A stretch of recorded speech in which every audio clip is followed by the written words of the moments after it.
Bahereh Khodadoost is an Iranian-American artist and mystic. She is also my mother. As members of the Baha'i Faith such as herself experienced human rights violations in Iran, Bahereh left the country 2 months after the Islamic Revolution in 1979. During our interview, we reflect on the recent killing of Mahsa Amini, which sparked a new revolution of men, women, and children, uniting across otherwise deep ideological boundaries to assert their rights in the face of a censorious theocratic government. This latest uprising is being called a revolution, for and by the people, bravely led by the chant, zendegi, azadi, translated as woman, life, freedom. Protesters are risking confrontations with the morality police, incarceration, and torture. Watching as Evin Prison was set on fire, where many Iranian intellectuals, activists, artists, and foreign citizens have been held, and seeing the continual killing of child protesters, Bahereh expresses why beauty itself is the Islamic regime's target, why women are cutting their hair in protest, and how the enforced headscarf is just one of many means of control. We reflect on textured stories within our family of martyrdom, imprisonment, and learning to remain dignified and true to one's moral compass. With part 1 of our conversation, I'm Sienna Mae Heath, and this is Leaving the Left for Liberty.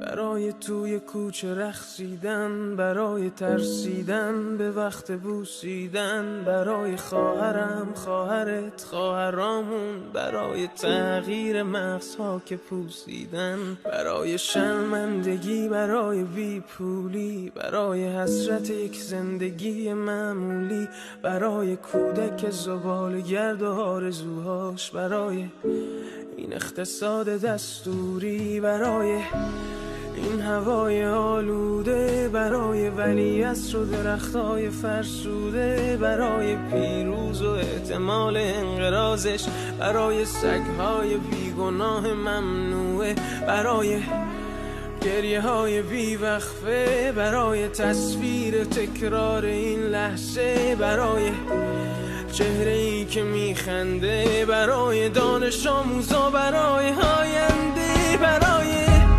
این بهشت اجباری، برای نخبه های زندانی، برای کودکان افغانی، برای این همه برای غیر تکراری، برای این همه شعارهای تو خالی، برای آوار خونه های پوشالی، برای احساس آرامش، برای خورشید پس از شبای طولانی، برای قرصای اعصاب و بیخوابی، برای مرد میهن آبادی، برای دختری که آرزو داشت پسر بود، برای زن زندگی آزادی،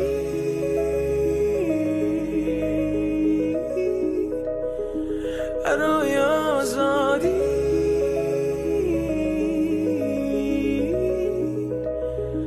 برای آزادی،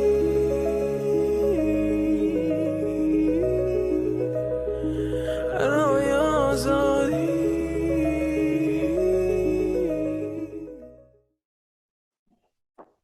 Well, Mom, we've been watching men and women and even teenagers rising up on the streets of Iran in the spirit of their human rights, which have been violated for decades now. And as we know, they are chanting zendegi azadi, which means woman, life, freedom. What does this chant and this movement mean for you as an Iranian? I'm going to cry at the beginning, it looks like. Zan zendegi azadi. You're half the population. All people, they come through women. How can you discriminate against women in any society? So it means that people of Iran, they're brave.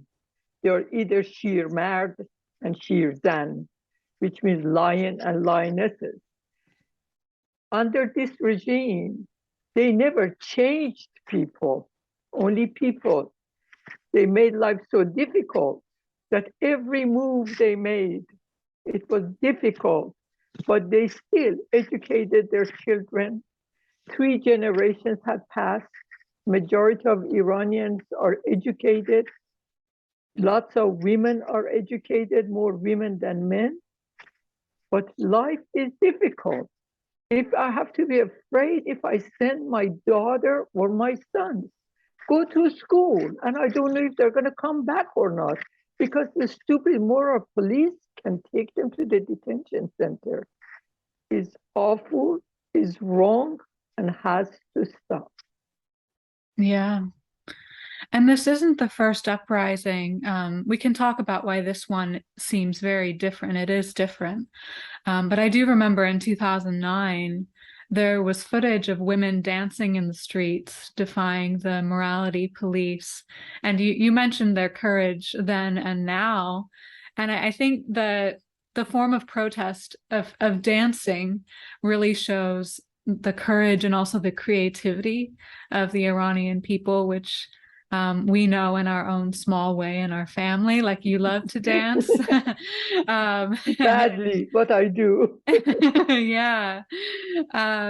So, when you see footage like that and unfortunately much more brutal footage of protesting and the government cracking down on them, what do you think, like what comes up for you when you see that, and what kind of courage does it take for a woman or a girl to go out and protest? In 2009, I was very proud of Iranian women. I went to New York City and I marched and I walked along lots of other people. I was born in a Baha'i family and I'm a Baha'i. As Baha'is, we don't interfere in politics. We are discouraged to interfere in politics. But when it comes to human rights, you can stay quiet. You have to speak up. And every one of us, Iranians and non-Iranians, we have a responsibility to speak up for justice, for equality, for freedom, because we are born free. We are born free. And these protests, while they're getting a lot of attention now, we know that it's been a long time coming, a culmination of 43 years now of the regime's human rights violations, arrests, torture, killing, and our family knows that personally. But looking at the big picture and looking at like the current events of the time, what is it about Mahsa Amini's death that made people say enough is enough? I think we have said enough is enough from the beginning. When the parents and grandparents of this generation, they were part of that revolution, but many were not. Women, they came to the streets of Tehran a month after revolution took place. We have spoken, but when you're dealing with a brutal government that they poured acid in women's faces, they were brutal. What had kept them in power is their brutality, that they have created this atmosphere of terror and fear, that people, they come forward. Eventually, even me as a mother, it's very hard to send your kids to streets and never come back.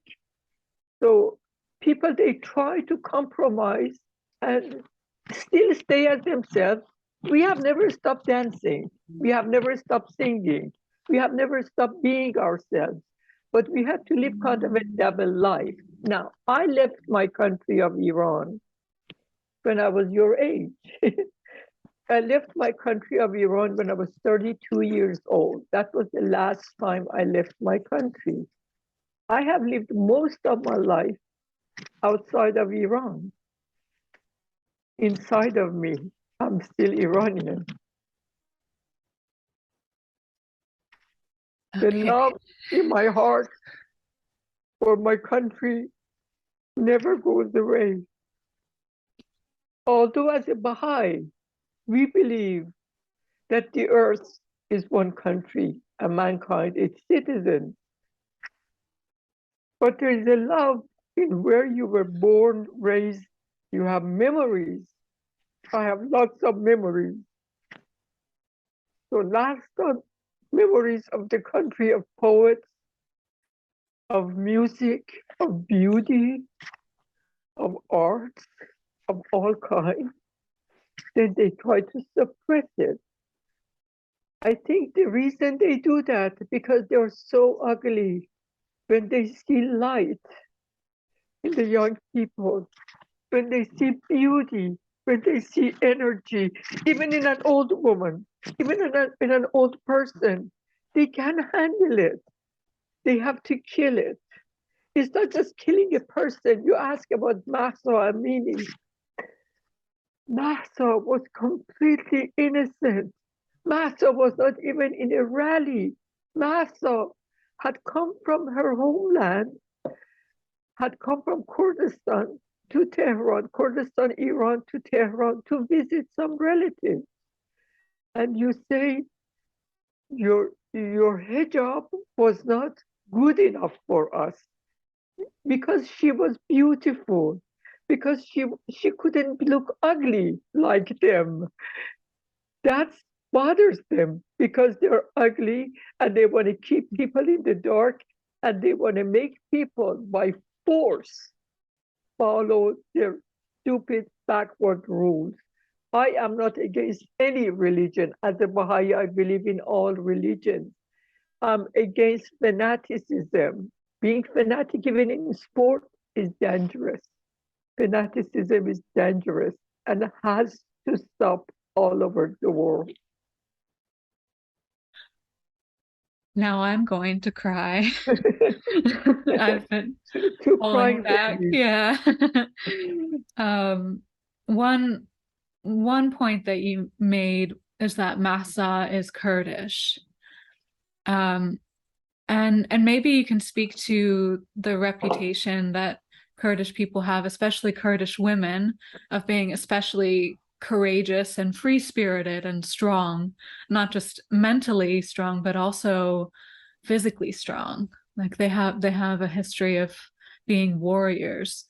Do you think that Mahsa being Kurdish might have something to do with the spark that her death lit in the people of Iran and people around the world?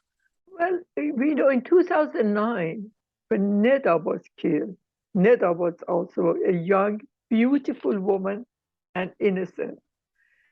When Neda means calling, Mahsa means like moonlight, and her other name was Gina, which is more Kurdish, the J sound.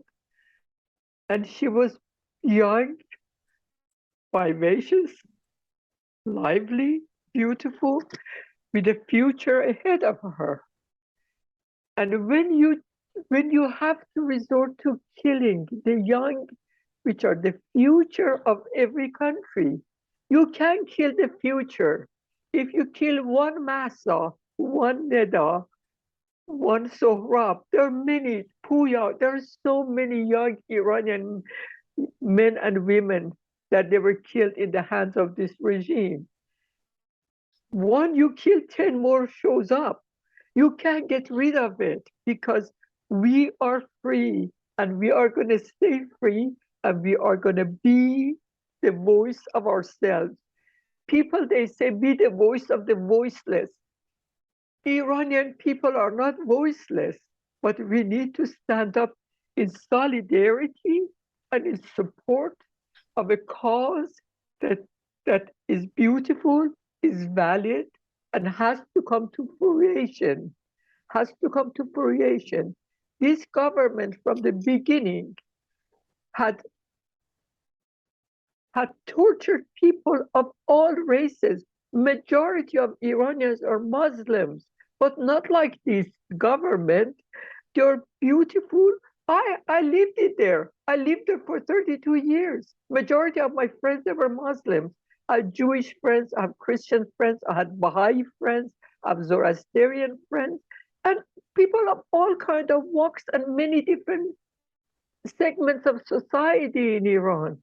Majority of people are good and they want just to live and breathe the air and live a beautiful life. That's what they want, to live a beautiful life. That's all they want. Mm. Yeah, and you've suggested that beauty itself is the regime's target because they are so ugly. They can't handle it. Right. And so when Mahsa was out with her brother, actually, I understand she was wearing a headscarf, but she wasn't wearing it properly according to their standards. She was just too beautiful for their standards. Is that right? That's the story I have heard, and I believe it, because sometimes when you have light, even when you are quiet, I have experienced that in my own life. Even when you're sitting quiet, it seems like your energy repels the ones that they can handle it. They don't want that light. In some ways, they may even want it, but because they can have it, they don't have it, and they want to destroy it. And we are here to say, no, this is not something you can stop anymore, because we all over the world, in solidarity of Iranian people, not just us, some of us as American Iranians, some of us, we are only born from Iranian parents outside of Iran. It's also human rights. And I'm very proud of so many people all over the world that they're artists, they're musicians, they're singers, they're activists. They all have come out and spoken. They have cut their hair in solidarity with Iranian people. I should cut part of my hair today, actually, at the end of this segment, because people, they say, why do you cut your hair? We are not cutting our hair. We don't need a haircut. We're cutting the ugliness of this regime, the chain, the mullahs out of our hair. There are people that there are 80-year-old women, people in their 80s, they have come out and said, if you're going to kill our children, we don't want to have your religion. The lady said, I'm Muslim. You have killed my son. And now you're killing my other children in the streets of Iran. I'm going to take my scarf off. I don't need hijab, and I'm going to cut my hair, and I'm going to join them in the street. We are joining them, even though you may not even go in the street, you're joining them and you're with them. They are so afraid, they put the prison on fire. And then they didn't let the prisoners to run out, and some they suffocated and they were shot at. And Iranian young people, they still had the courage to come to the street and burn their flags. We had the beautiful flag of Iran with the lion and the sun. We grew up with it. It was beautiful. And we are going to bring it back, because we are lions and lionesses. We are Shirzan and Shirmar, and we are going to do it. You've told me, as other Iranian mothers have told their daughters, Shirzan Bash, Shirzan Bash, be a lioness. And one of the points where I felt lowest watching the footage out of Iran recently was also when we saw Evin prison set on fire. And for those who don't know, that's where many Iranian intellectuals, professors, activists, artists, significantly artists, poets, and other dissidents, writers, foreign citizens. As I understand, reporters sometimes are imprisoned as well at even prison. That's where they are held. And is that where our cousin was imprisoned years ago? Well, I'm not 100% sure because we had so many cousins and so many people in prison. Uh, what happened was at the beginning of this regime, first they went after Baha'is. And Baha'is, they are not in Quran because it's a religion that is less than 200 years old.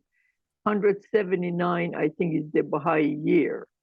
And Baha'is, they believe in all religions. In a sense, we believe it's like going to school, it's a progressive revelation.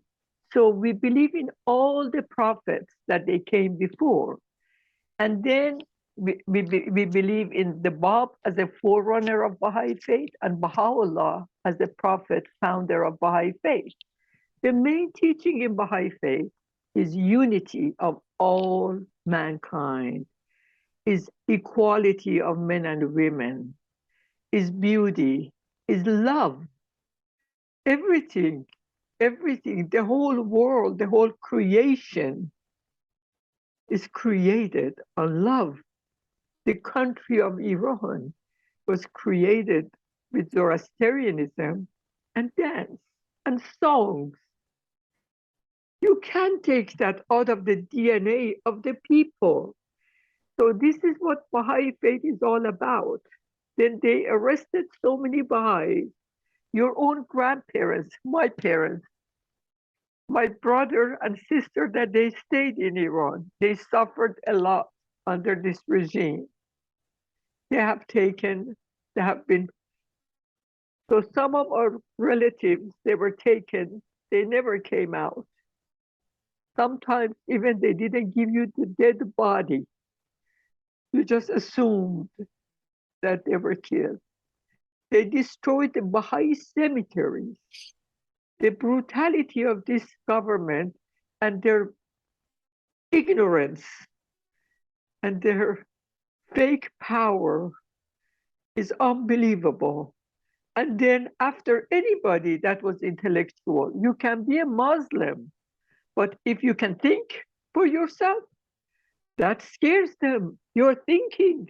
You're just supposed to be a sheep and follow whatever this regime, their interpretation of Quran, not what Islam is all about, but the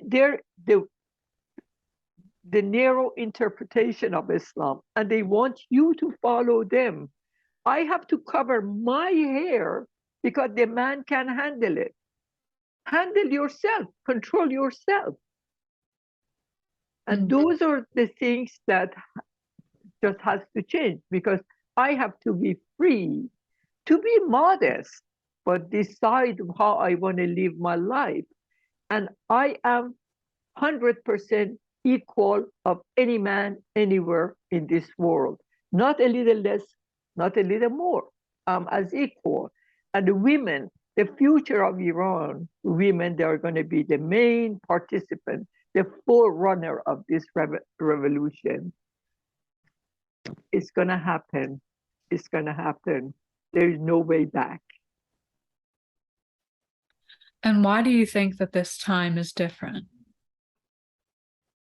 Because you're awakened. Majority of people are awakened. And this is a younger generation. I heard from a reporter that there was a time, there was a program on TV, Anthony Bourdain, the chef, traveled all over the world, and he went to Iran. And he interviewed this reporter that he was half American, half Iranian from DC. And he was in Iran, his wife, Iranian reporter. They ended up in jail after Anthony Bourdain talked to them in the street. So he was in jail longer. She was in jail, then released. Eventually, with the intervention of other countries and governments, and the time was up, they released him and they came to America. In an interview with Christian Amanpour, she said, In 2009, I was this generation. We were in the street, but we were still a little conservative.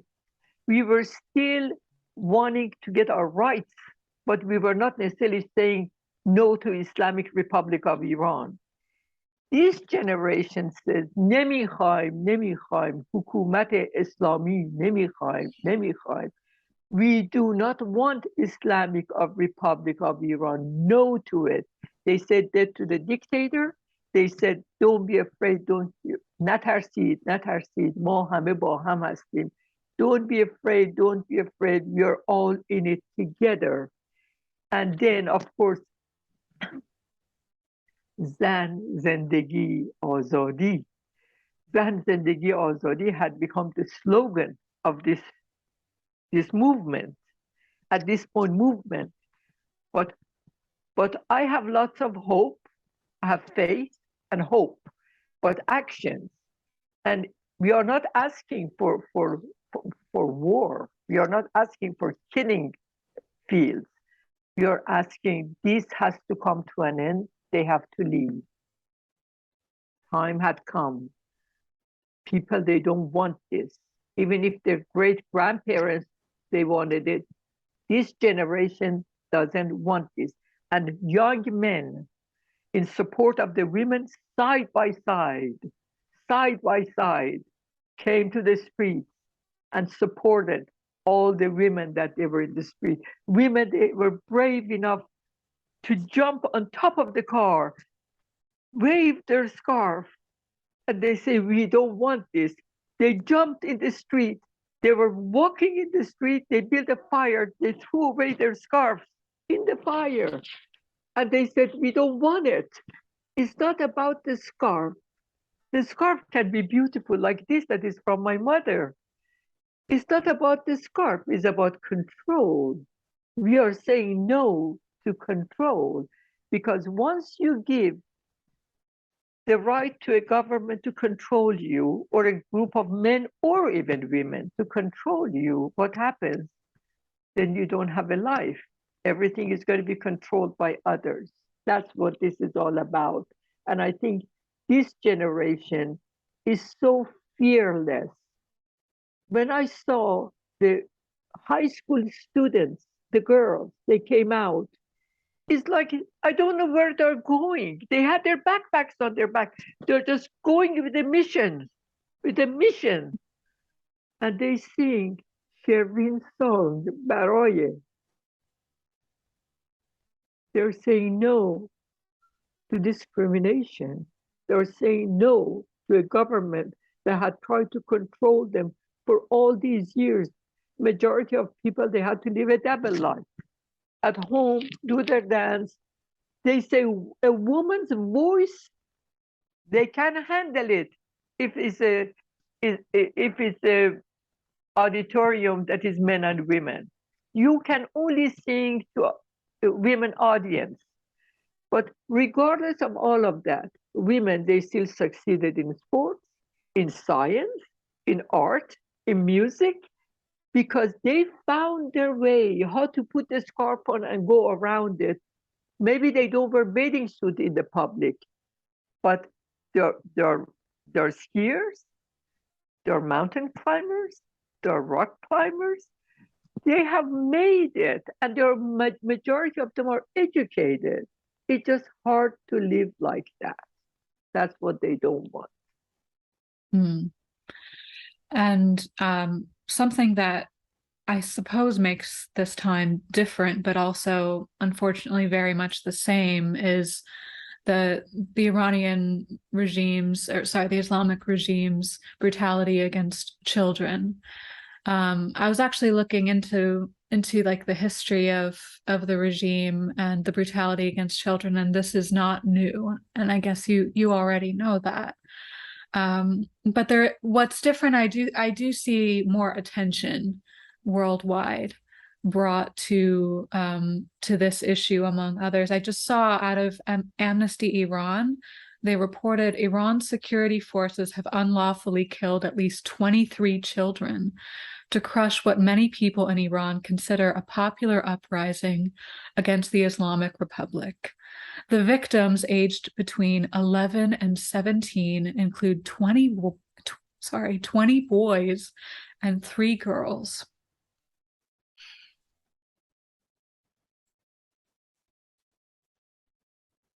Why? You can never question why when it comes to brutal people. It's like throughout history, people that are power hungry, all they know is power. They do everything to hold on to that power. And in some ways, I can't explain what I feel this time. In one hand, I'm so proud of these young Iranian people, so fearless, so clear. They're so clear in what they want. At the same time, we are losing our children. Can we lose our children and still stay quiet and say, well, okay, we are just going to go along with whatever it was? Of course not. And there's the why is, in some ways, isn't that funny that they're afraid of an 11-year-old child? They're afraid of a 15-year-old, 17-year-old, even 22-year-old. Mahsa is their fear is because they're ugly. Their fear is themselves. Their fear is themselves. They see your light. They see your beauty. They see that you're clear what you want, and they don't want to lose control. They don't want to lose control. The people who were religious at one point, they say, we don't want you. This is a country that they killed. They're athletes. The man brought them gold medal. They said you were in the street another time, a year ago. You were in the street because people are suffering on many different levels. You were with the people, we saw you. They put him in jail. They killed him. Their own athlete. So how can I even answer why? This song Bahereh that Sherwin wrote and sang, Bahereh means for this, for that, what for this, for that. And that song is also translated into English, and some singers, some Iranian-Americans, some Americans, they sang it. And the reason I say we should all stand up, not just if I'm Iranianness in me, and in New York City, that mural of Mahsa, that was not done by an Iranian artist. And then the gentleman that came and played the classical music right there was in solidarity with the rights of Iranians, with their cause. So there are people who are awakened all over the world. But what we are saying, what I have said years ago, even President Obama, I said, do you think you can change this government? Please don't negotiate with them. As long as you make deals with them, they stay in power longer.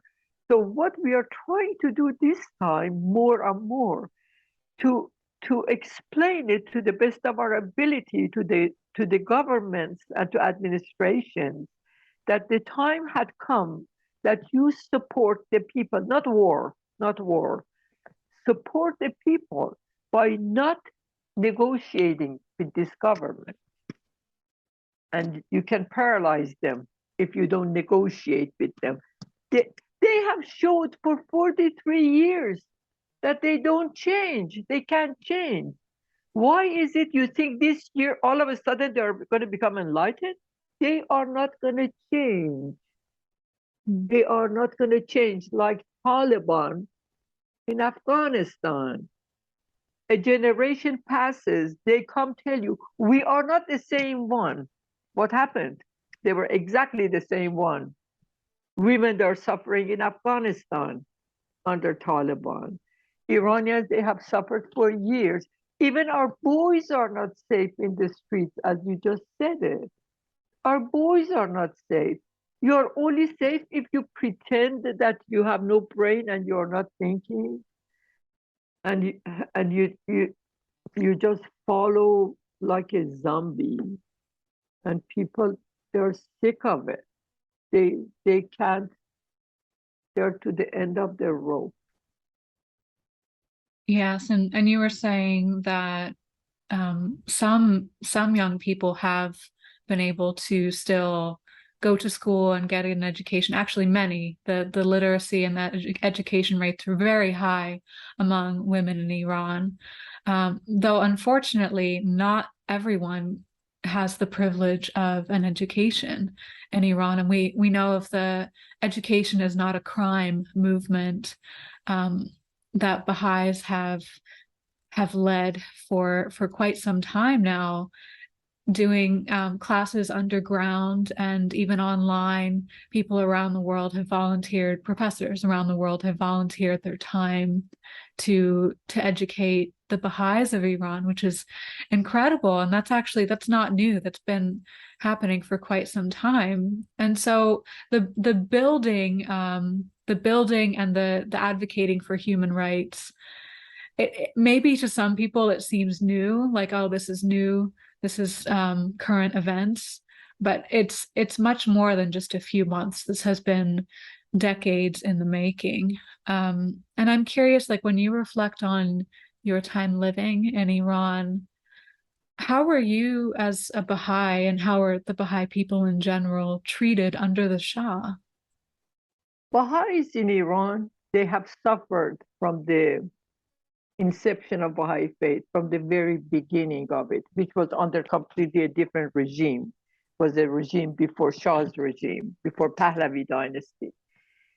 And at the beginning of it had been lots of killings of the forerunners of Baha'i Faith, which was Babi, and then then Baha'i. Under the Shah, I was born under Shah's dynasty. I was born at that time. My parents, my father was a Muslim, and then before I knew him as my father, he had some people say convert. He believed it's like going from high school to college. He had just gone from high school to college, you know. So he said he became a Baha'i. And then he was traveling, and he was a chemist. He was working for a carpet company at the time. Then he moved to Kerman, the city of Kerman in the southern part of Iran. That's where he met my mother. And then they got married, and when they started their family, they ended up with 6 children. I'm the 4th one. I was born in Kerman, the city where my maternal grandparents lived. We used to visit them every other year. They used to visit us every other year. And then we lived in Tehran when I was a child. And I remember, I was born in my grandparents' house. It was very special. I had a vision one time. I saw myself being born. All I knew, I was born after breakfast. That's what I knew. So my parents, they traveled to other part of the country. They had my oldest sister, Tahereh, that I've lost. And then they had my brother, Iraj. Then they decided to go pioneering to Kurdistan. That's why my mother had such a love for Kurdish people. They lived among the Kurds in Iraq, near Kirkuk and Soleimaniye. And she loved those people. And then they couldn't extend their passport after a year or so. They ended up leaving. She said, I always remember at the bus stop, we hugged each other, and my Kurdish friend cried. They didn't want us to leave. They liked us so much. And then my mother was pregnant with my second brother, the 3rd child in the family. His name was Manucher. He was born in Tehran, but my mother always called him Kurdi, like a Kurdi. That was his nickname. And he always said he has the spirit of the Kurdish people in him. Then I was born in Kerman. Then my younger brother was born in Tehran, Hishmatullah. Then my younger sister, Nadira, was born in Tehran. My oldest sister and I, we were the only two that we were born in Kerman. She was born at the hospital. I was born in my grandparents' house. They were Baha'is. But in Baha'i faith, as you know, you don't become a Baha'i because you were born in a Baha'i family. You have the right at the age of maturity, which is considered 15, to decide for yourself if this is for you or not. I actually waited a year. I was like thinking a little. And then I signed the card and I became a Baha'i. You know, I became legally, like as an older person, as an adult person, a Baha'i. So far, I haven't found anything better. And you know what is funny under this regime? When they put the Baha'is in prison, sometimes they put other people, like a journalist had come from the West or journalists in Iran. The daughter of Rafsanjani, which he was the president in the 80s, he was also president at one time. His own daughter was put in prison as a journalist. In prison, she ended up getting to know Baha'i and Baha'i faith. When she was released from prison, every time a prisoner was released, a Baha'i prisoner, she still wears hijab, but she said, Baha'is, they were the kindest people to me. And she said, what is so strange, among all the minorities, Baha'is are the only one who believe in our religion, believe in Muhammad, as they believe in Jesus, in Moses, in Zoroaster, and you are discriminated against them more than anybody else. How strange is that? So she became a defender of Baha'is. The night of the fire at Evin prison, Rafsanjani also has some other children. One of his sons was in prison. He was home visiting, and then he was supposed to go back. They told him, don't come back tonight. And that tells you something, that was intentional, that they did that intentional. And many people, they know these things. Some of it is knowing. So my father, anyway, getting back to my parents, I only lived in Kerman for 6 months. Then my mother came to Tehran, because I had other children. So came to Tehran. At that time, she had 3 children, and then I was the 4th one. So I was mainly raised in Tehran. My father was in Tehran when he started in Kerman. He got a job as a banker. Then in Tehran, he had a high positions in the National Bank of Iran. And he had a very good reputation as an honest, decent, kind man. My mother was more of a homemaker, but she was a force in the society. She was a Shirzan. So I called her, years ago, I wrote a story. I called it Partisan, Citizen of the Heart. You remember that. I have lots of artwork goes with it. And Citizen of the Heart means it doesn't really matter where you were born. I was always asked, where were you born? What is your accent? All of that. I didn't become American citizen until 25, 26 years after I lived in America. And I remember that when my mother passed, you were only a month old when my mother passed. And I remember when I wrote that story in the late 90s, I dedicated it to my mother as a partisan. She was a humanist. She was strong, but she was gentle strength. She embodied love. She grew up with poetry, music. She was a mystic. And that's what is inside of me. When people, they see the ugliness of Iran on the surface, I know what is underneath. There are many layers. The layers never went away. It just went under. And people, they saw this gray, black surface. And they said, that's Iran. That was never Iran. I knew that was never Iran. And when 2009 Green Movement happened, one of our relatives called me, American relative, and said, well, I can't believe there are women in the street. I said, I believe it. I was raised by this mother. I believe it. Iranian women, they're strong. And they were so beautiful in the forefront. And now this time, no scarf in the forefront. I don't even wear your scarf loosely or in green or red. They want you to be black, gray, dark. They don't want the beauty be seen. And we grew up with poetry of, you know that. I have this book always on my table, poetry of Hafiz, the mystic poet of Persia. We go to his shrine. He's an oracle. We open his book and he tells us our future. And our future is full of hope. We never, ever lose hope. I have a message for Iranian government. We never, ever lose hope. And we are going to be ourselves, the beauty that is inside of our DNA, even if we were born in San Francisco. When Mahsa was killed, and people, they came out all over the world. One of my friend in California, he's Armenian origin, but Iranian. He posted something that touched me so much.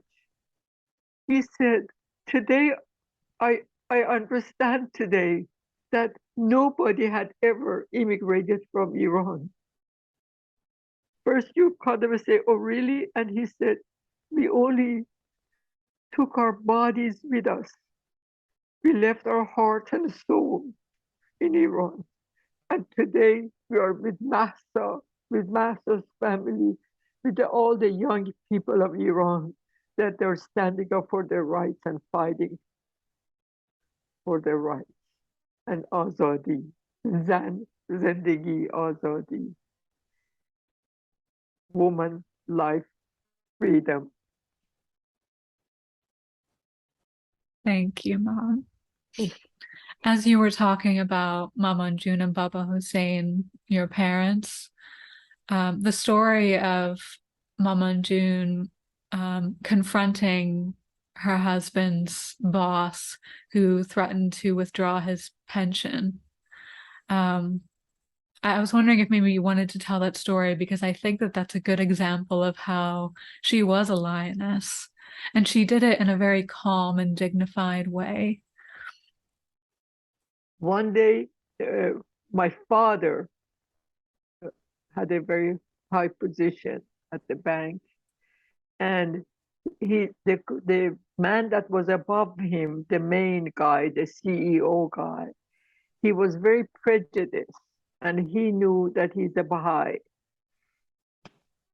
He was kind of forced to retire, and he retired, but they didn't give his pension for 2 years. He still had 5 children at home. We were still young. I was in high school, you know, and my younger brother, younger sister, and another brother. And, you know, so it was very difficult. And we just built the new house, and we were moving.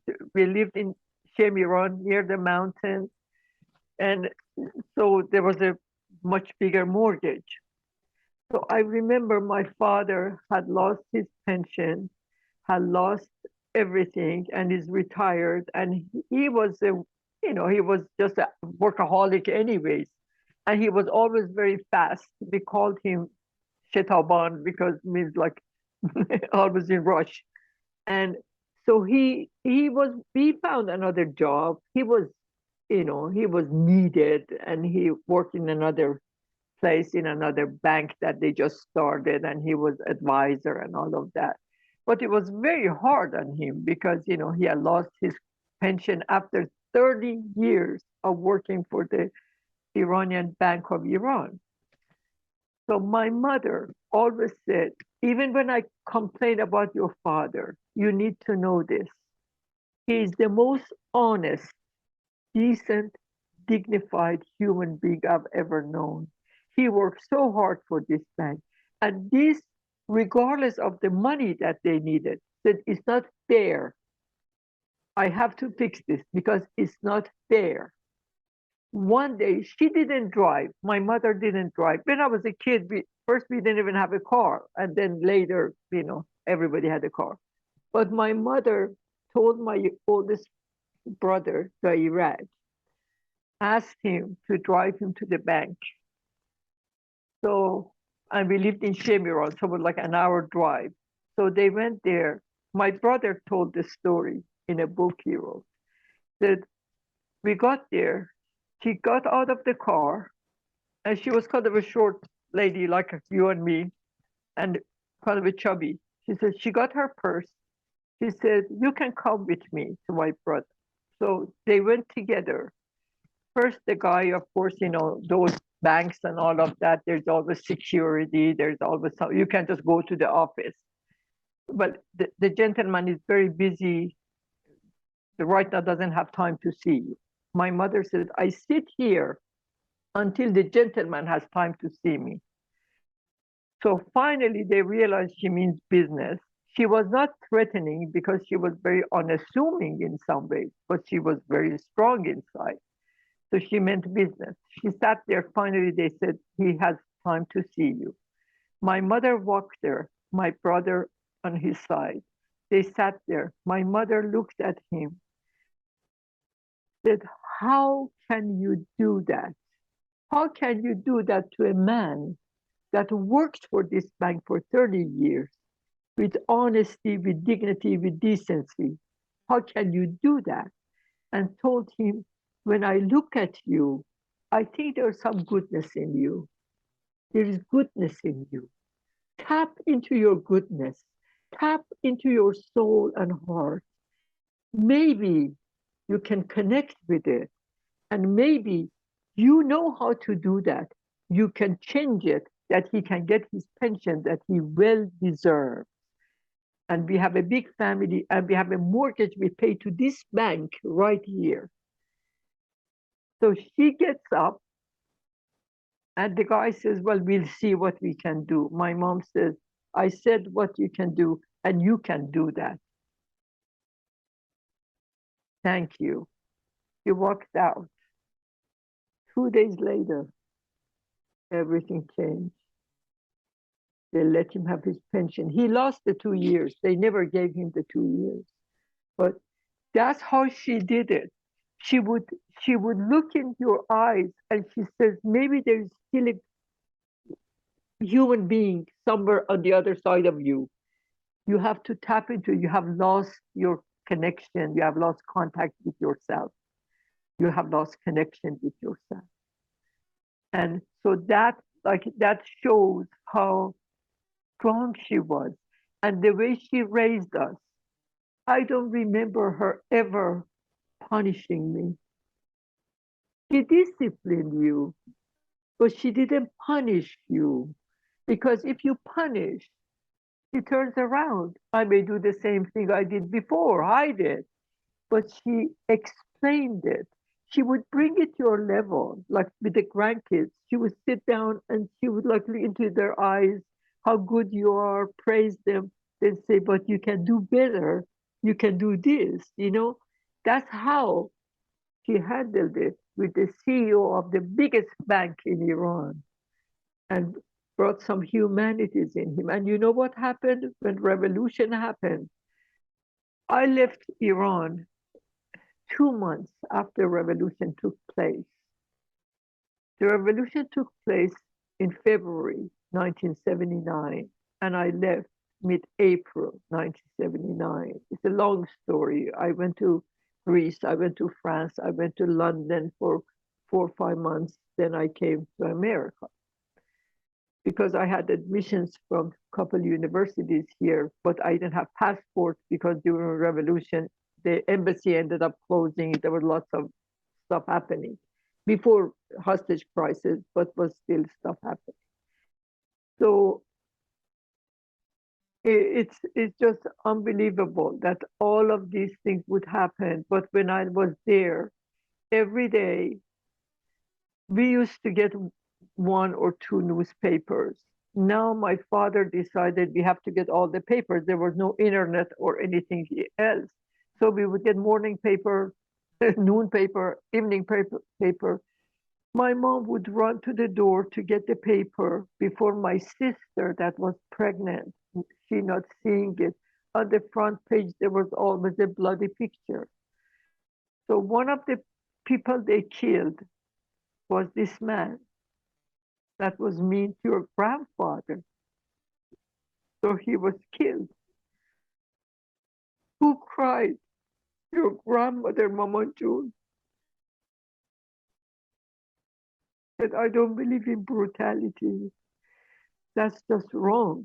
So that kind of a person she was. A Sher Zan is a lioness that stands up but doesn't attack. She didn't attack, but she changed the world. And these women, these young women in Iran, and all the brave men that they support them, the future of Iran is in their hands. They're going to handle it much better because they know better. That there's a gentle strength that is much stronger than any weapon. Your grandmother's weapon, she never carried a weapon. She didn't want knives in the kitchen. She would never carry a weapon. She never had the smallest interest in even any of her kids to be even close to any of these situations everybody is part of as exterior strength, but she had inner strength. And that's where I come from. That's where you come from. And we have to remember. That's the most important. There are many ways to change the world, but it's not creating more enemies. Awakening. When we awaken ourselves, the environment around us awakens. We can never awaken the whole world, but we can awaken as many people as we can. And we have to awaken ourselves first. Yeah. Mama June stood up, but she didn't attack. No, we didn't need to. Her presence was enough. She didn't need to attack. And Baba Hussein took a similar approach when he wrote on behalf of the Baha'i Bank, which we discovered rather recently, actually. We discovered those letters in a vault on behalf of the No Nahalan company, the bank that he worked for thereafter. And at the end of I think at the end of the first letter, he was firm and basically he was saying, he was asking the rising regime that would become the Islamic Republic, he was asking that they not close the accounts of the Baha'is. And he said something like, well, surely you will do the right thing. You know, I'd be so grateful if you could just do the right thing. And it was a similar approach that you were describing of Mama June in that interaction with the banker. Just reconnect with yourself. You can do better. I believe you can do better. But we know that's a beautiful story that you just told, but we know that the fight that Baba Hussein, well, not the fight, but the dissent that Baba Hussein was expressing regarding those accounts at Nahalan Company, I guess you could say he lost, and the Baha'is lost their money. They lost their livelihoods. They didn't lose themselves. They didn't lose their faith. Baha'is that they were taken to prison or every time they were interrogated, like Baba was saying, like your own grandfather, all the Iranian government would tell them to do, if you recant, you can leave. and nobody recanted. Why should I recant a religion that unites? Why should I recant a religion that believes in equality of men and women? Why should I recant it? So they didn't recant. They gave their lives. They gave their belongings. They, your grandparents, they lost everything they had. They were destitute towards the end. But he always said, hold your head up. Be proud. Be proud. We are not feeble. We have faith. We have hope. And we believe in something beautiful. So we can recant. We don't recant. We don't recant.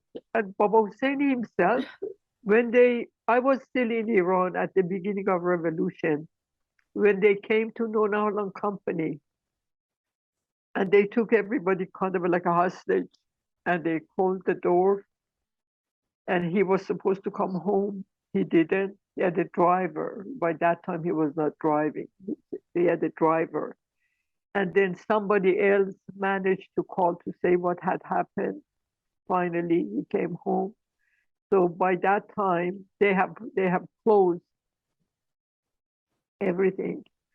And he was interrogated most than everybody else because he was the main banker in Nona Holland Company. Nona Holland Company was a Baha'i company, basically, that was encouraged by the son of Baha'u'llah, Abdul Baha, that this is like a company that children, they can have an account, and everybody, and so this was a very like a spiritual small company. Nona Holland means young children. Nona Hall.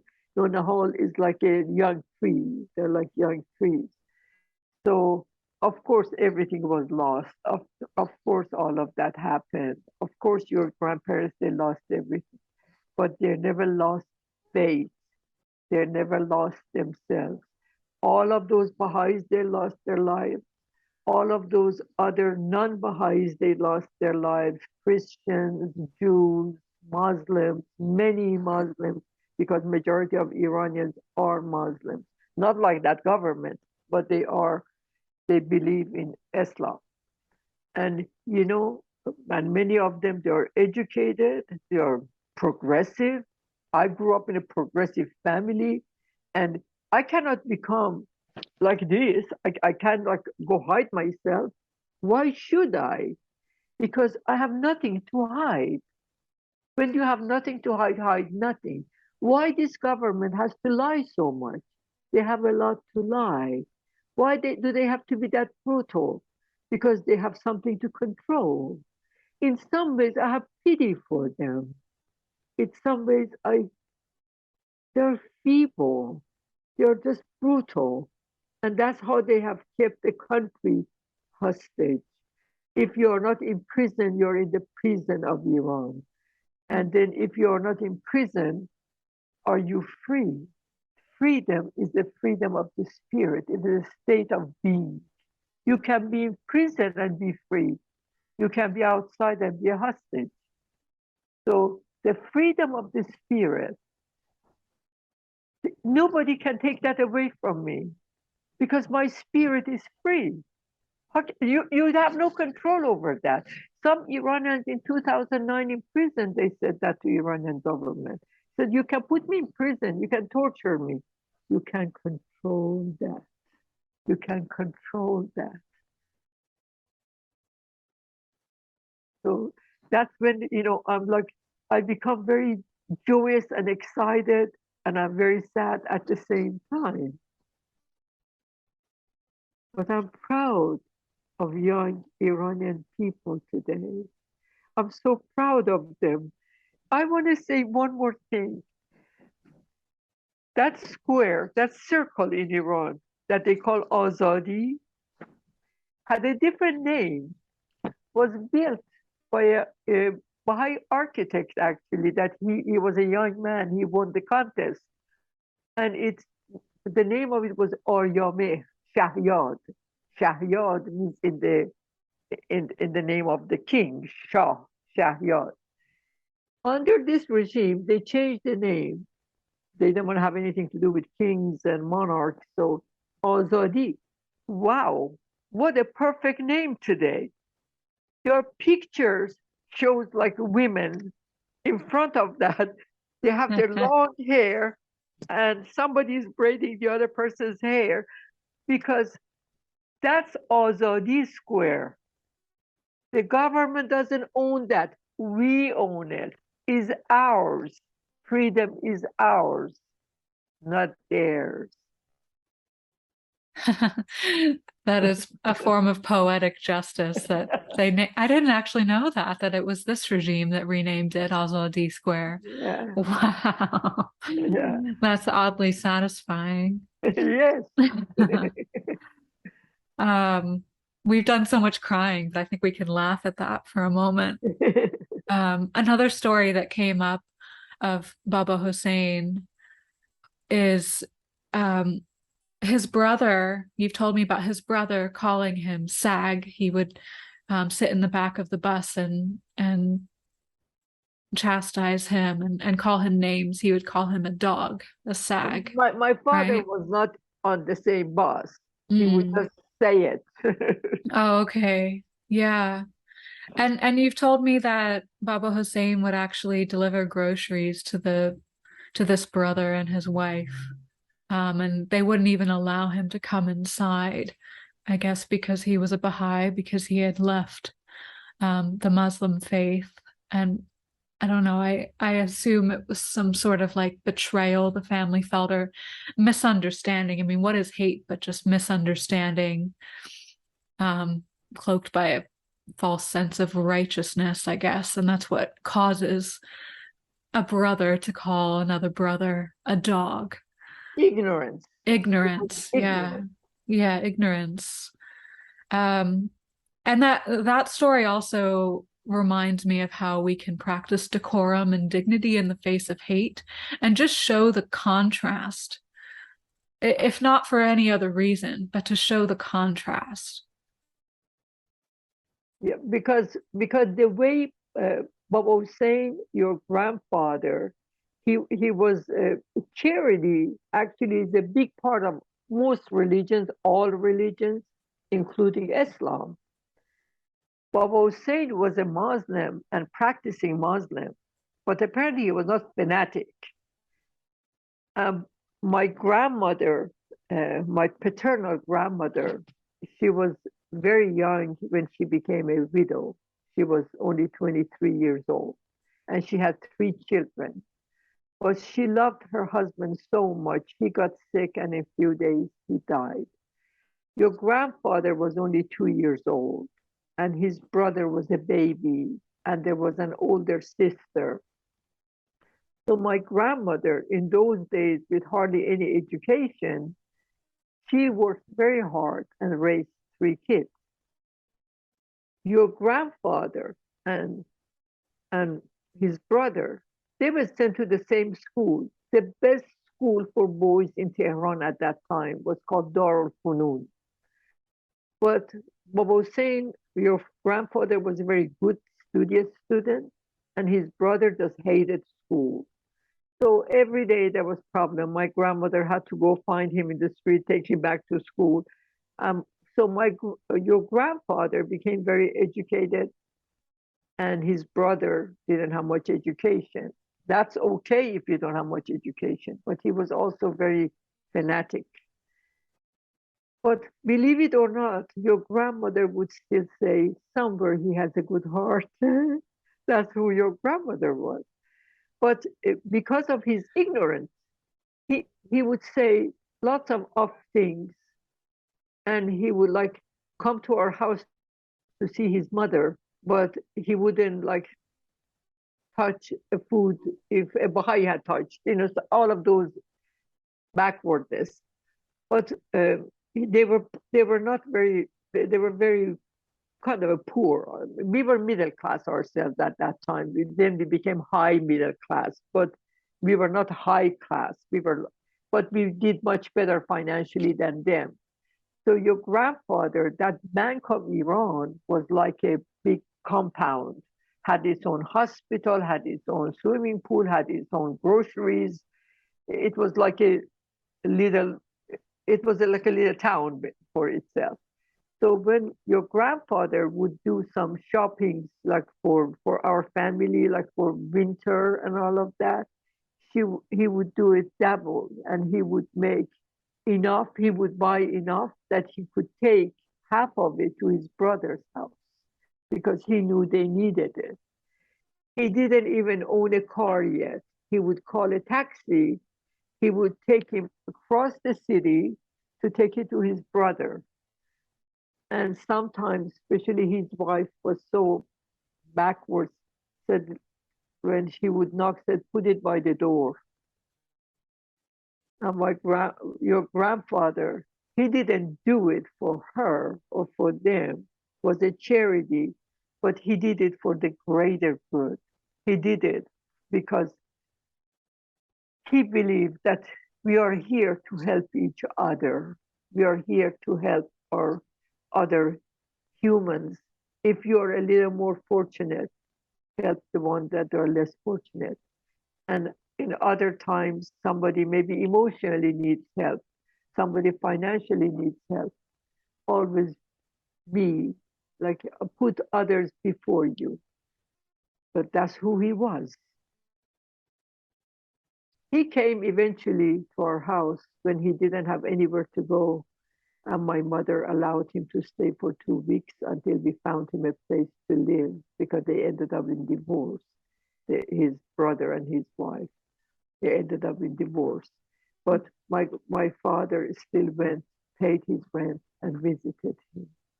And occasionally he would come to our house and visited his mother, you know. And Wow. your grandmother was always, your grandma was always kind. That had no hate in her heart. And I'm that way.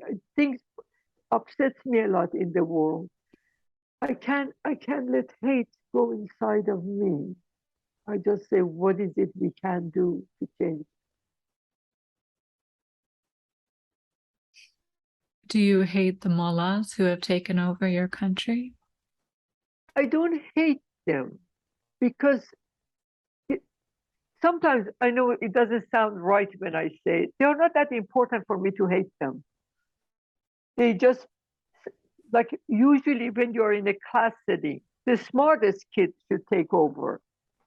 So we don't want to live in a country that they have the less intelligent ruling the majority. The majority should rule, not the minority. Not the minority. I'm not talking about minority as numbers. I'm talking about the one you have the most fanatic approach, and majority of people, they don't want that, then you shouldn't rule. They are telling you in your face, we don't want it. I just don't want them to have control. They want to live that way, they can go live that way. Mm. Yeah, you've told me not to be surprised at how people can flip-flop during times of revolution. And as you're telling these stories, I'm hearing like that banker that your mom, that Mama June confronted, you know, he ended up kind of deflecting to our side of things and unfortunately becoming a political prisoner. And so in that way, he kind of flip-flopped, you know, in a good way. He unfortunate of how it ended, but maybe he saw the light and saw a light within himself and reconnected with his higher, better self. And then I also hear, well, this was like an unlikely allyship that formed. And then I also hear an unlikely or unfortunate betrayal that happened between Baba Hussein and his brother. And I'm curious if any other examples come up for you in terms of how people flip-flopped or surprised you during times of revolution. I don't think his brother ever flip-flopped. He was always like a kind of a level that he was, that's who he was. I don't think he flip-flopped. but he didn't think for himself. Whatever, like the mullah at the time that he went to whatever mosque he went, said he would repeat it. Many people, even in our time, they parrot what is parroted to them, as opposed to say, what do I think about that? As opposed to, it's like almost like is raw, is thoughts, they're like food. You have to digest it. And it's not digested thought. He wasn't at the level to be able to digest. But then kindness and goodness has something in it that even the most ignorant can still feel it somewhere. But he didn't flip flop. He became a little better to whatever level he was capable of. But he never really, he never, he never, he didn't become enlightened. Just changed a little. Do you think that people like him have the capacity to change? To whatever degree that is possible for them. Because my father's family, majority of them, except my father and my paternal grandma also was a Baha'i from his side, the rest of them were not. He had lots of Muslim relatives. They were beautiful. They were artists, they were scientists, they were spiritual, we had lots of, majority of our friends, they were Muslim. I dated Muslims, you know. I have nothing against any Muslim. What I have is against fanaticism, because that brings you down. Whatever lifts your spirit, you know. And many people, my own mother, you know, before I was conceived, had a brother. His brother was a mathematician and was a musician and had a great voice. And unfortunately, he was only 27 years old that he died under an back operation, you know? So there are also people in that level, they're enlightened, no matter even if they're mystics. They're mystics. Your grandmother, your great-grandmother, grandparents, Maman June's parents, they were all very spiritual people. They were Baha'is, but they were also, before they were Baha'is, they were always like part of like a Rumi, the poetic side of life, the spiritual side of life. They knew what is really important, the beauty, the love. They live for love. They live for that.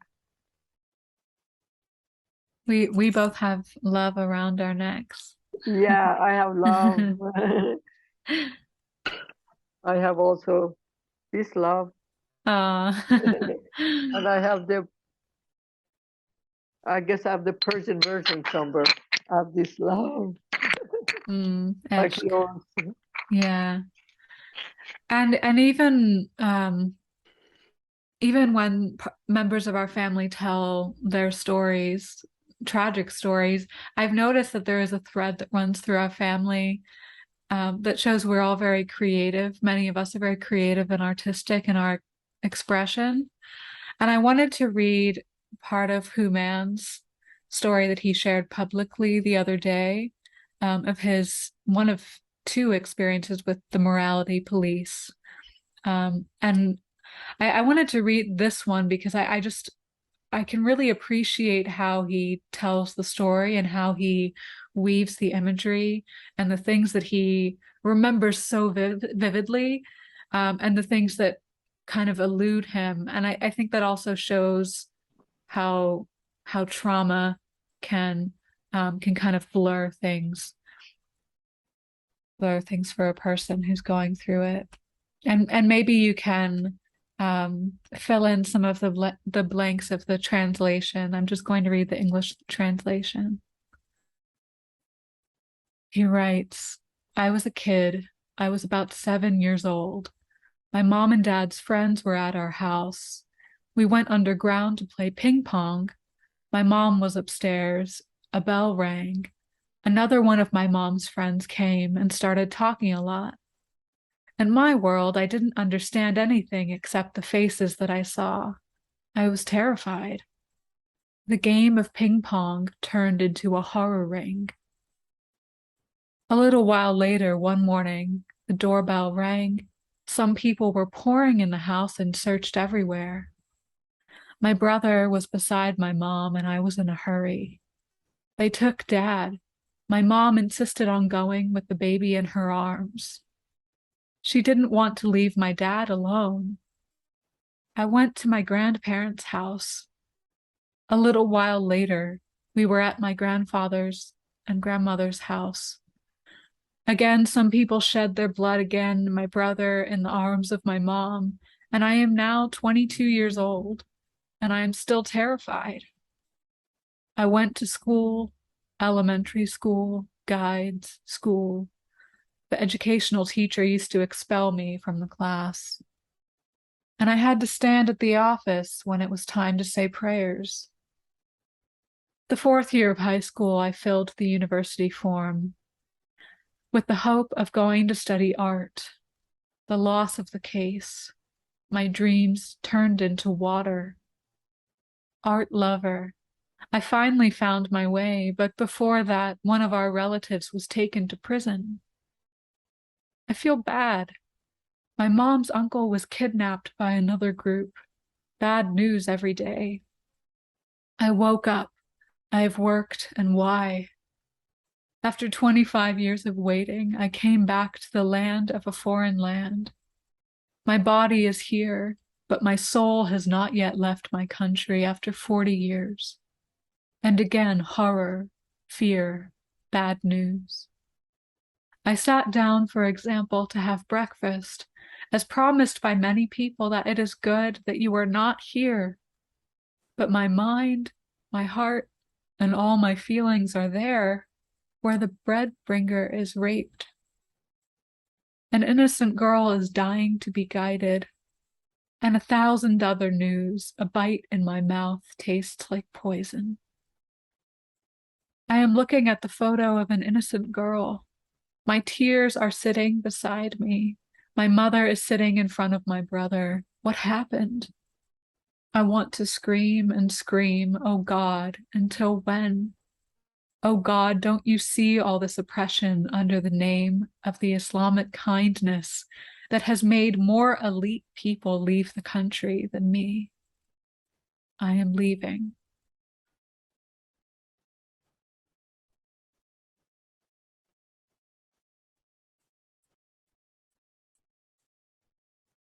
One of the reasons that I was encouraged by my own parents to leave at the time, 43 years ago, believe it or not. After I finished college, I went to Europe.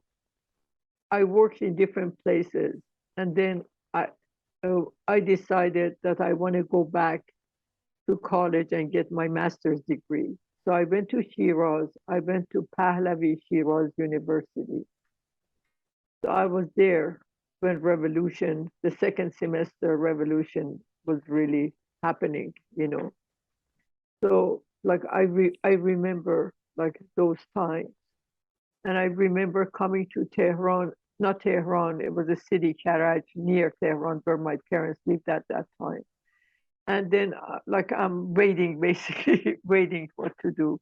My parents, they talked to me and they said, if you love us, we rather you to leave because you have admissions from couple universities and you can go study abroad.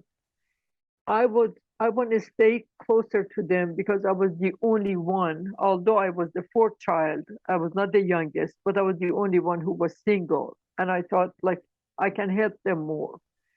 But you know, they said they had some Baha'i friends nearby that their daughter, one day they were not home and their daughter was taken. And that I guess really scared my mom that someday, like if they are somewhere, if they come take me. So anyway, that was one of the reasons that I was encouraged to leave. But because it was still the early part of the revolution, So I just went to the airport. I came from the airport. I always remember the last hug of my mother, the last hug of my father. My father came to the airport. My mother stayed home. He just said goodbye at the door to me. So, and my father had to go to work from the airport. So there are so many, there are millions of people in Iran. There are millions of stories, and many of them, like my story, is not any bigger than anybody else. Other people's stories, everybody had suffered somehow, even the one they were not killed, or even they were not in jail. Every day you don't know when they're going to come after you, when they're going to come take you, when they're going to come take your husband or your wife or your daughter or your son, or when is your turn, because there's no telling, there's no telling. And this story, when I read this story in Persian from Human, my nephew, first I said, is that all happened to you, or is it now? What is this? And he said, I may not remember my exact age. I may have some of it mixed up, but it happened. And he told me another story happened to him when he was young. And he says he was at his grandparents. He used to go home, had to take the metro, the subway, and bus. So when he's changing, he gets off the bus to get on the other. These moral police or pastaran or basijis, they took him. He said, I think the reason for that was I looked too westernized. I had some clothes, some hats that like my uncle had sent me from the West. And I was not allowed to look like that. And then he was taken, and his poor mother is home with his brother, and my brother was out of town. So it's after midnight, and he's crying. He says, can I allow me to call, at least tell my mother where I am, because she doesn't know where I am. And this is a long time ago, so there's pre all of this internet and all of that. So finally she manages, one was nice enough to say you can call one time. So he calls, and then my sister-in-law calls her family, and they all go from one place to another. They still don't know what detention. Until they go, they find him. Eventually they manage somehow to get him out. It's so many stories, and that fear or that shock that goes inside of you, it lasts. With me, when I came to America, I didn't mind 4th of July if I was watching it, but I didn't like it if I was not watching, because when I lived in Iran at the beginning, revolution time, and when revolution took place, I was there only a few months, right? But I remember we had curfew after curfew. So curfew was like until 10, until 9. And so whatever the curfew was, sometimes you knew you can't leave home, but you hear like a shotgun. You don't know if they killed somebody. You don't know if they were shooting up in the air. You didn't know. And if somebody in your family was not home yet, you always worried that, oh, okay, it's close to the curfew. Now what can you do?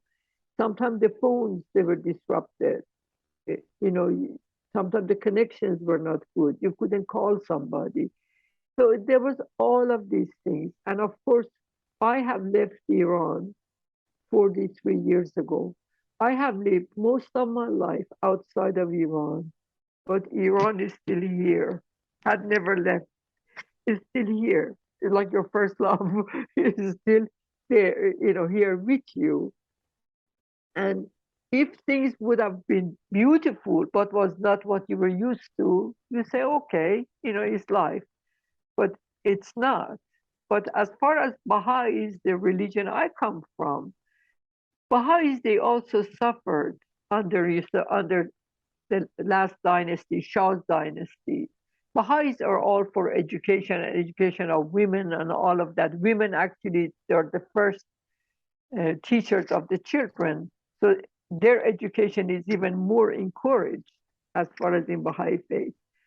But in the 50s, there was some uprising in Iran. There are lots of controversies around it, but Iran could have become a democratic society, some they believe.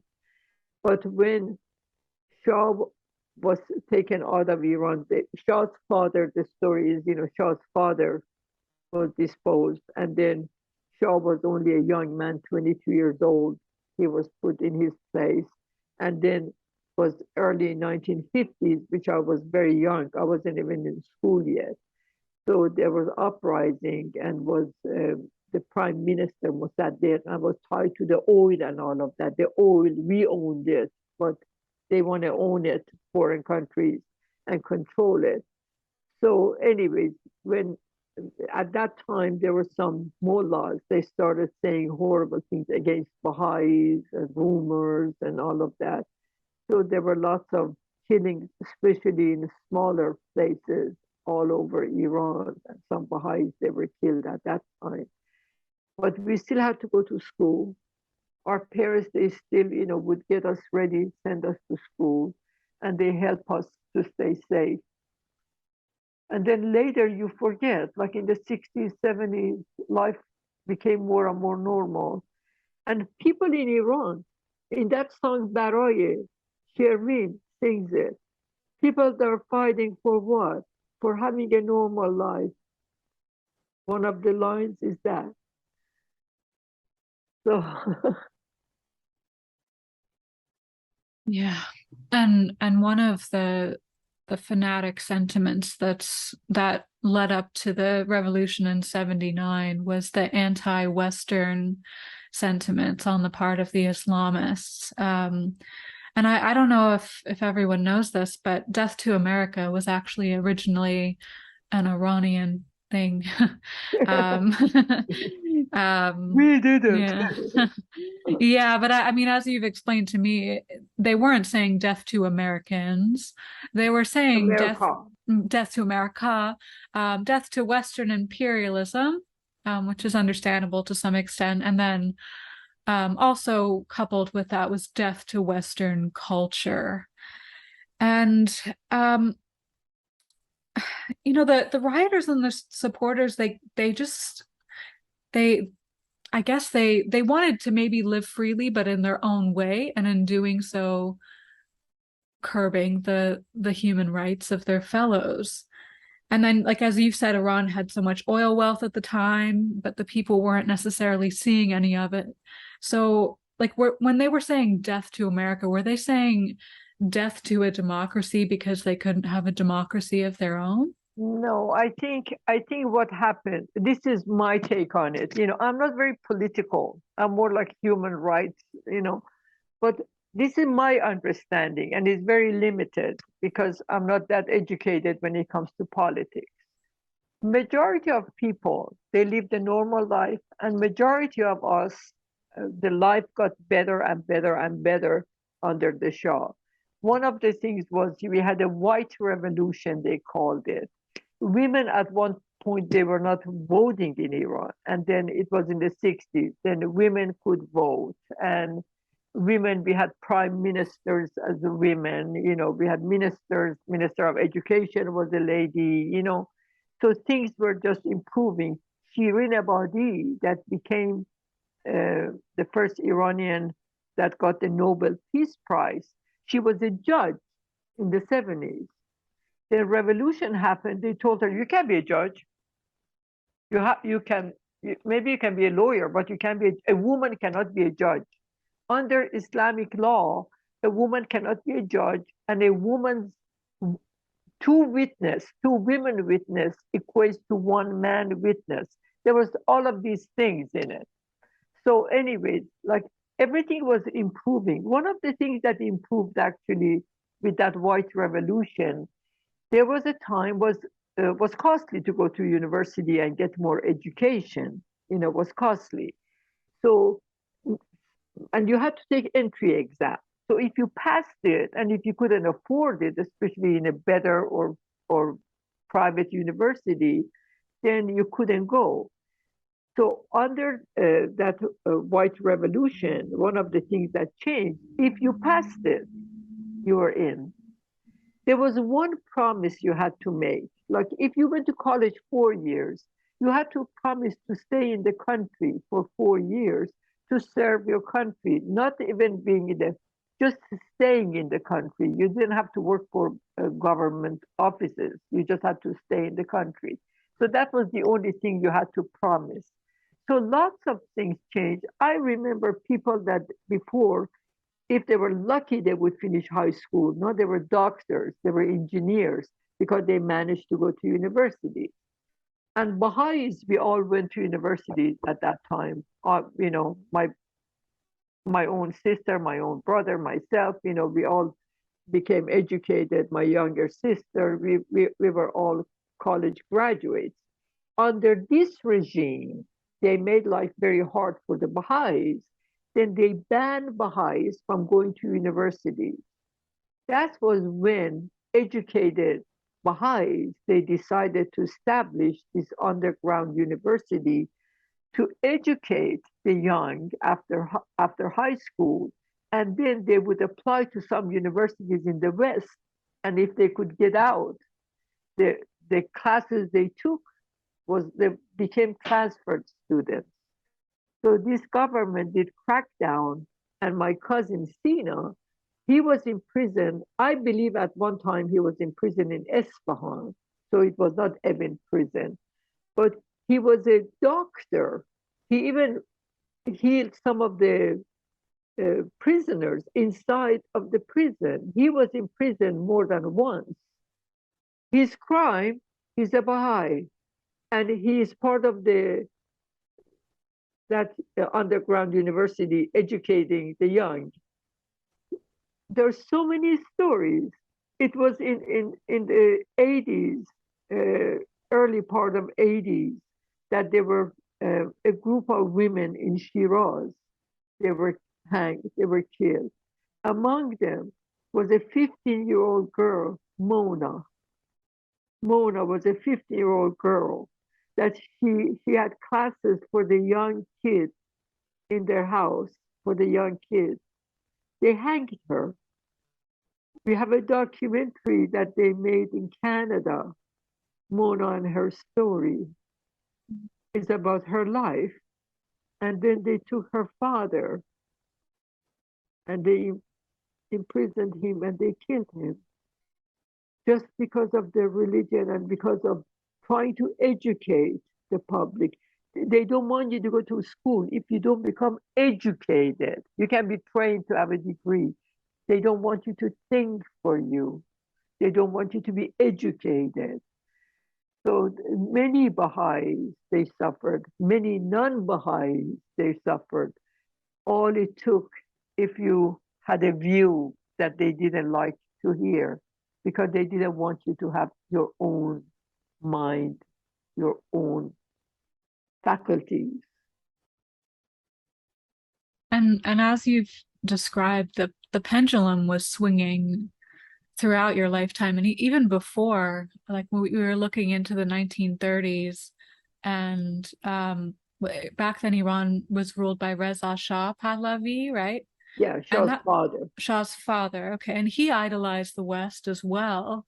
And he went as far as to ban the veil. Actually, you've told me about a time when the police would rip them off the heads of women in the streets. And so that was another very, I guess you could say, pro-Western extreme of violating human rights in another way. Because my older grandma, my paternal grandma, told me this, that it was like for women that they were not used to not having hijab, then it was very difficult. Some of them, they didn't want to come out during the day. They would come out at night in the dark because they didn't want to be seen. Because that's also another extreme. Under the Shah I grew up under, it was like, you want to wear it. You want to have chador, you want to have scarf, or you don't want to. It's your choice. Basically became your choice. I even went to school. Sometimes there was one girl in class had scarf. Okay. But you know what was funny when I was like in high school? When you were in school, nobody had hijab. We had in grade school, most of our teachers, they were women. Even for boys' school, they were women. In high school, most of our teachers, there were some women, some men. And the same girls that the family expected them to wear a scarf coming to school. In school, we didn't have nobody had scarf on. So the teacher is a man, but it's like, it was more like what the society accepted, what the family, their reputation in the society, or whatever else was. There's no rhyme or reason. And that's why, like, sometimes people, they think under this regime, people, they didn't sing, people, they didn't dance, people, they didn't. Many Iranians actually, under this regime, because there was nothing to watch on TV, people, they started teaching their own children more and more music, singing, because in my time, your entertainment came from outside through your TV and radio and record stores and all of that, partying. Under this regime, people, they started creating their own band at home. you know, they taught each other. So things underneath didn't necessarily change, but became difficult. Crackdown if you had a party. Crackdown if you hold your boyfriend or girlfriend's hand. Just just life difficult. Like, I have to marry someone because he held my hand. I just don't want to marry him. You know, they made life difficult because of that. And also, even in Islam, um, under in Baha'i Faith, the age of maturity is 15 for boys and girls, the same. In Islam, the age of maturity for boys is 15, for girls is 9. Because in hotter climates, women, they can grow up faster. They can have their maturity, like menstruation, faster, earlier. No, you are not at the age to be married, but okay, they said, okay, now she can be married.